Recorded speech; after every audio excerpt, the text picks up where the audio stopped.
যখন তার জীবনের শেষ বিদায়টা লইয়া চোখের মধ্যে জল আসে কিনা, মা যখন বাচ্চাটাকে জানিয়া শুনিয়া জীবনের শেষ বিদায় দিবা তখন কান্দিবা কিনা? বলে হ্যাঁ কান্দিবা। এইবার বাবার দরবার গিয়া হাজির, বাবা এইভাবে একটা দুর্ঘটনা ঘটে গেছে, আমিরুল মুমিনিন খলিফাতুল মুসলিমিন তিনি রায় দিছেন আমার ফাঁসি হইব। আমি আইছি আপনারা নিকট কোন বিদায় লইয়া যাওয়ার লাগিয়া। মা এবং বাবা হাসি মুখে সন্তানরা জড়াইয়া ধরিয়া দুইটা দলের মধ্যে দুইটা সোনা দিয়া বাবা আমরা ধন্য হয়ে গেছি।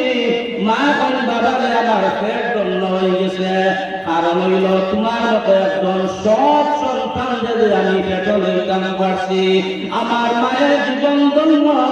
বাবা বাবারে আমার জীবন ধন্য, এইভাবে যে একটা ছেলে আমি সৎভাবে জন্ম দিতাম পারছি।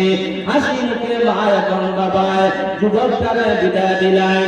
এইবার শুক্রবারে কান্তাসি হয়ে যাইত, গুড়া হইয়া 350 মাইল 350 কিলোমিটার দূরই করে রওনা দিছেন।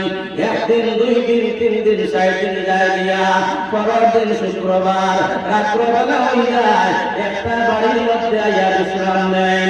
সকালবেলা হয় আবার তিনি রওনা দেন, কারণ মসজিদে নববীর মধ্যে জুম্মার নামাজ দিয়া হাজির হওয়া লাগবে। এইবার যুবকরা আর কয়েক ঘন্টা বাকি রয়েছে মসজিদে যাওয়ার।